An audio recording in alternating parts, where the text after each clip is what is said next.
Hello friends. तो आइए चर्चा करते हैं आज बजट 2023 की। वित्त मंत्री निर्मला सीतारमण ने आज केंद्र सरकार के वर्तमान कार्यकाल का आखिरी पूर्ण बजट पेश किया है। वित्त मंत्री ने बजट में प्राथमिकताओं वाले सप्तऋषि 7 बिंदु का जिक्र किया, जो निम्न है।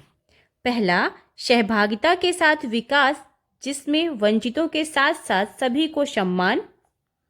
दूसरा, कृषि के लिए डिजिटल इंफ्रास्ट्रक्चर को बढ़ावा देना। तीसरा, अंतिम वर्ग तक पहुंच का प्रयास। चौथा, योग्यता का पूरा इस्तेमाल करना। पांचवा, सतत या हरित ऊर्जा की ओर बढ़ने का प्रयास करना। छठवां, फाइनेंशियल सेक्टर पर ध्यान देना। और सातवां, युवा क्षमता निर्माण को प्रोत्साहन देना। आइए अब देखते हैं छात्रों युवाओं के लिए कुछ पहले और बजटीय प्रावधान। आगामी 3 वर्षों में प्रधानमंत्री कौशल विकास योजना 4.0 लॉन्च की जाएगी, जिसमें इंडस्ट्री आधारित पाठ्यक्रम पर जोर दिया जाएगा। इसमें युवाओं को अंतर्राष्ट्रीय बाजार उपयोगी योग्यता या कौशल प्रदान करने के लिए विभिन्न राज्यों में 30 स्किल इंडिया इंटरनेशनल सेंटर बनाए जाएंगे। डायरेक्ट बेनिफिट स्कीम के तहत छात्रों की सहायता के लिए एक स्कीम लॉन्च की जाएगी। इसमें 47 लाख युवाओं को सहभागिता मिलेगी। नेशनल डिजिटल लाइब्रेरी बनाई जाएगी, जहां बच्चे और बड़े डिजिटल पुस्तकें पढ़ सकेंगे। लाइब्रेरी तक पहुंच बढ़ाने के लिए पंचायत स्तर पर भी लाइब्रेरी बनाई जाएगी। कृषकों के लिए कुछ पहले और बजटीय प्रावधान। आइए अब वह देखते हैं। पीएम प्रमाण नामक एक नया कार्यक्रम शुरू किया जाएगा, जिसके तहत कृत्रिम खाद के प्रयोग को कम कर जैविक खाद के प्रयोग को बढ़ावा दिया जाएगा। 1 करोड़ किसान को जैविक खेती अपनाने के लिए प्रेरित किया जाएगा। इसके लिए 10,000 बायो इनपुट रिसर्च सेंटर बनाए जाएंगे। एग्री स्टार्टअप की दिशा में युवा उद्यमियों को प्रोत्साहित करने के लिए एक एग्रीकल्चर एक्सीलरेटर फंड का गठन किया जाएगा। फार्म क्रेडिट के लिए अगले वित्त वर्ष में 20 लाख करोड़ रुपए का आवंटन किया गया है। अब देखते हैं चिकित्सीय क्षेत्र की कुछ पहले और बजटीय प्रावधान। देश भर में 109 नए नर्सिंग कॉलेज बनाए जाएंगे।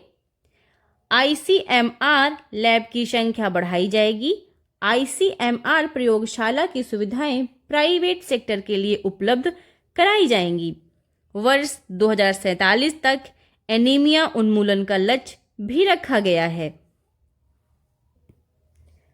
आइए अब देखते हैं कुछ और नई परियोजनाओं की घोषणा।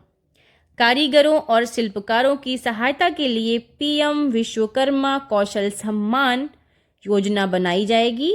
इससे कारीगरों और शिल्पकारों की गुणवत्ता में सुधार, उनके उत्पादों के लिए बाजार के विस्तार और पहुंच बढ़ाने के साथ ही MSME वैल्यू सीरीज में से जोड़ने का प्रयास रहेगा। एक महिला सम्मान बचत पत्र योजना शुरू होगी। इसमें महिलाओं को रुपए यानी कि 2 लाख की बचत पर 7.5% का ब्याज मिलेगा। महिला सम्मान सेविंग सर्टिफिकेट 2 वर्ष के लिए जारी किया जाएगा। इसमें आंशिक निकासी की भी सुविधा होगी।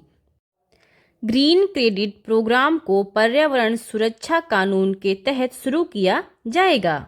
मेक AI इन इंडिया और make AI work for India को बढ़ावा देने के लिए आर्टिफिशियल इंटेलिजेंस के 3 सेंटर बनाए जाएंगे, जो 3 श्रेष्ठ संस्थानों में बनाए जाएंगे। अब देखते हैं पुरानी योजनाओं की बहाली को। विवाद से विश्वास स्कीम दोबारा शुरू की जाएगी। यह स्कीम का 2.0 वर्जन होगा। इस स्कीम के तहत सरकार और सरकारी उपक्रमों के विवाद के ऐसे मामलों का निपटारा होगा जो कोर्ट में लंबित हैं। यह वॉलेंट्री सेटलमेंट स्कीम होगी। Thank you. जय हिंद, जय भारत।